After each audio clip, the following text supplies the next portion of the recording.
बिना जतन मिलता नहीं के बारे में जानेंगे। राजयोग एक प्रकार की मेडिटेशन की प्रक्रिया है। हम अनेक बार मेडिटेशन के बारे में सुनते हैं, कई प्रकार के मेडिटेशन अभी उपलब्ध है, लेकिन राजयोग एक ऐसा मेडिटेशन है जहाँ पर हम अपनी कर्म इंद्रियों पर कंट्रोल करते हैं और भगवान के साथ जुड़ते हैं। भगवान के साथ जुड़कर उनकी शक्तियों को प्राप्त करते हैं। ये ऑलमाइटी अथॉरिटी शो के साथ हमारा कनेक्शन जोड़ देता है, जिससे हमारे अंदर सारी मानसिक शक्तियों का संचय होने लगता है। तो चलिए जानते हैं राजयोग क्या है, उससे कौन सी शक्तियाँ प्राप्त होती हैं और उसे करने की विधि क्या है। अगर एक बार आप इस राजयोग को जान लेते हैं तो आपके अंदर सारी मानसिक शक्तियाँ और अपने आप को कंट्रोल करने की विधि आपको अवगत हो सकती है। अच्छा, ओम शांति। बात करते हैं राजयोग से प्राप्त होने वाली अष्ट शक्तियों के बारे में। सबसे पहली है सहन शक्ति, द पावर टू टॉलरेट। जिस प्रकार एक वृक्ष पत्थर को सहन करके भी फल ही देता है, उसी प्रकार एक राजयोगी अपकारियों पर भी उपकार करता है। राजयोग से आत्मा में सहन शक्ति बढ़ती है, जिसके फलस्वरूप हम दूसरों के संस्कारों और कमी कमजोरियों वश किए गए कर्मों को सहन कर पाते हैं और हमारे संबंध टूटने से बच जाते हैं। दूसरी है समाने की शक्ति, द पावर टू एडजस्ट। जैसे सागर नदी के किचड़े को भी अपने अंदर समा लेता है, सागर की विशालता और गहराई जैसे गुण एक राजयोगी में भी आ जाते हैं। राजयोग से हमें भी समाने की शक्ति प्राप्त होती है। हम दूसरों की छोटी बड़ी बातों को अपने अंदर समा लेते हैं और उनका वर्णन दूसरों को नहीं करते, और इस तरह से हम निंदा और परचिंतन जैसी बुरी आदतों से दूर हो जाते हैं। तीसरी है परखने की शक्ति, द पावर टू डिस्क्रिमिनेट। जैसे जौहरी को हीरे की परख होती है कि हीरा असली है या नकली। आज के आर्टिफिशियल वातावरण में चारों ओर दिखावा और बनावट है। बहुत से लोग समाज में अच्छाई का मुखौटा पहनकर चलते हैं, किंतु उनके अंतर मन में अकल्याण की भावना होती है। इससे कई बार मनुष्य आत्माएं असली और नकली में फर्क ना करने के कारण धोखा खा जाती हैं। राजयोग मनुष्य आत्माओं में परख शक्ति को बढ़ाता है। राजयोगी किसी भी मनुष्य आत्मा के संपर्क में आने से उसको परख लेता है कि उसके मन में क्या चल रहा है, और इस प्रकार वह धोखा खाने से बच जाता है। चौथे नंबर पर है निर्णय लेने की शक्ति, द पावर टू जज। आज हर इंसान काफी सारी परिस्थितियों के चलते कंफ्यूजन का शिकार है। जीवन के हर मोड़ पर उसे सही और गलत के बीच चुनाव करना पड़ता है, परंतु निर्णय शक्ति कमजोर होने के कारण वह जहां तहां राय लेने के लिए बाहर की ओर रुख करता है। किसी काउंसलर या एडवाइजर या फिर अपने मेंटोर की मदद लेता है, परंतु एक राजयोगी व्यर्थ संकल्पों और परचिंतन से सदा मुक्त रहने के कारण कठिन से कठिन परिस्थिति में भी सही निर्णय ले पाता है।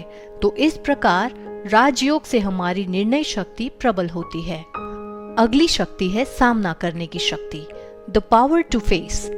आज की विपरीत परिस्थितियों में जब किसी मनुष्य पर कोई विघ्न आता है तो वह टूट सा जाता है, या तो सदमे में चला जाता है या फिर डिप्रेशन का शिकार हो जाता है।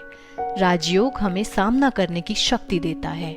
वो कहते हैं ना, तूफान से ही तो लड़ने खुदा ने तुझे गढ़ा है। अगली है सहयोग शक्ति, द पावर टू कोऑपरेट। दूसरों को सहयोग देना एक दैवी शक्ति है। आज सभी मनुष्य सहयोग देने से पहले ये सोचते हैं कि इससे मेरा क्या फायदा होगा। राजयोग हमें सहयोग देना सिखाता है। एक योगी अपने तन मन धन से ईश्वरीय सेवा में लगा रहता है, जिससे उसे अन्य आत्माओं का सहयोग भी स्वतः ही प्राप्त होता रहता है। अगली है विस्तार को संकीर्ण करने की शक्ति, द पावर टू विड्रॉ। जिस प्रकार कछुआ कर्म करने के समय में अपने इंद्रियों को बाहर निकालता है और उनका यूज करता है, और काम खत्म हो जाने पर अपनी इंद्रियों को विड्रॉ कर लेता है, उसी प्रकार एक राजयोगी भी अपनी इच्छा अनुसार अपनी इंद्रियों को कर्म में लाता है और काम खत्म हो जाने पर अपने इंद्रियों को विड्रॉ कर लेता है। इस प्रकार वह अपनी शक्ति को व्यर्थ बातों में जाया नहीं होने देता। तो राजयोग हमें विस्तार से सार की ओर ले जाता है। और आखिर में है समेटने की शक्ति, the power to pack up. इस संसार को मुसाफिर खाना तो सभी कहते हैं, लेकिन वास्तव में अपने व्यवहारिक जीवन में वे इतना विस्तार कर लेते हैं कि अपनी अंतिम विदाई के समय में वे अपनी बुद्धि को समेटना चाहते भी नहीं समेट पाते। परंतु एक योगी अपनी बुद्धि को इस विशाल दुनिया में ना फैलाकर एक परमात्मा में ही अपनी बुद्धि को लगाए रखता है। जब हमें किसी यात्रा पर जाना होता है तो हम अपना बोरिया बिस्तर बांध लेते हैं। उसमें हम केवल वही सामान रखते हैं जो हमें साथ ले जाना होता है। उसी प्रकार योगी भी अपने अंदर उन्हीं गुणों और शक्तियों को रखता है जो उसके साथ अगली यात्रा में जाने वाली होती हैं। आज के इस तो ये थी राजयोग से प्राप्त होने वाली सिर्फ हॉबी नहीं रह गया है। अपने जीवन को सुखमय और आसान बनाने के लिए मेडिटेशन अनिवार्य हो गया है। राजयोग मेडिटेशन दुखी, अशांत और चंचल मन के लिए एक औषधि है। आजकल की दुनिया में बहुत प्रकार के योगासन सिखाए जा रहे हैं। मेडिटेशन कोई योगासन, मंत्र या प्रार्थना नहीं है। Meditation is like a charger, अर्थात आत्मा रूपी बैटरी को चार्ज करने का माध्यम मेडिटेशन है। मेडिटेशन से सकारात्मक संकल्पों की शक्ति बढ़ने लगती है, जिससे हम सही दिशा में आगे बढ़ने लगते हैं और अपने बेहतर भाग्य का निर्माण कर सकते हैं। मेडिटेशन से हमें आंतरिक शक्ति मिलती है जो हमारे मन को पवित्र एवं शांत बनाता है। अतः मेडिटेशन हमें प्रतिदिन करना चाहिए। आत्मा शांति का अर्थ है मैं वो शांत स्वरूप आत्मा। ओम शांति है ना, तो मैं शांत स्वरूप आत्मा हूँ, ये एक अर्थ।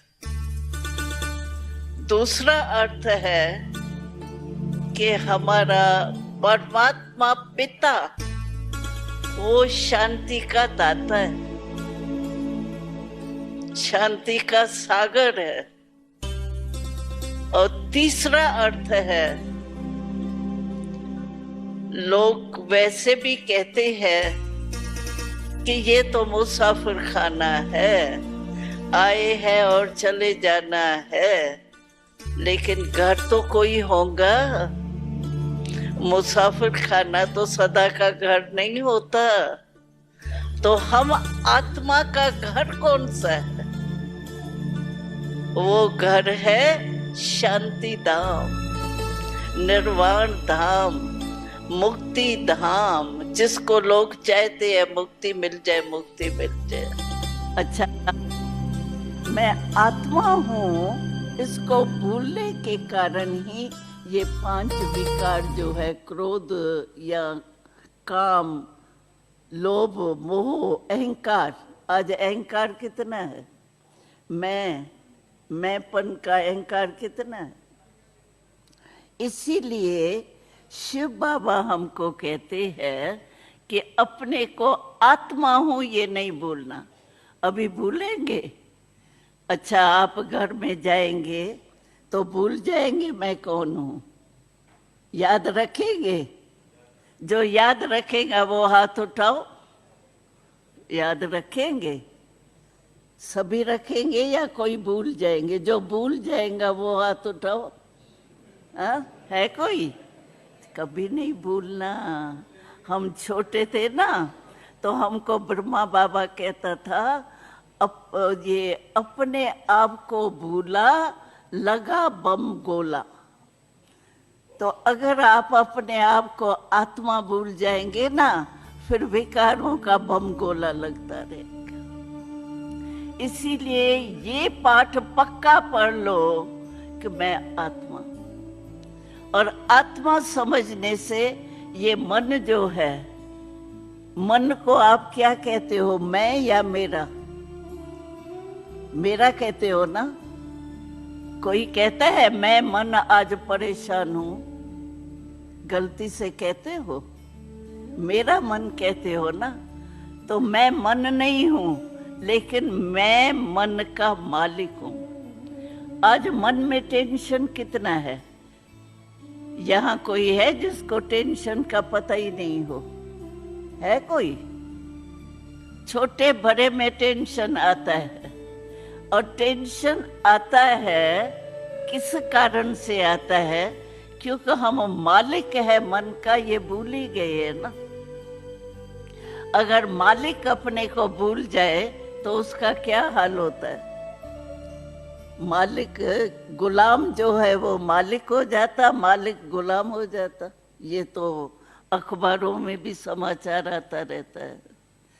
तो कभी भी ये पहला पाठ आप नहीं भूलना। क्यों? कि अगर आप मालिक आत्मा बन करके इन शरीर को चलाएंगे तो आप दुख और अशांति से बच जाएंगे, क्योंकि विकार नहीं आएंगे।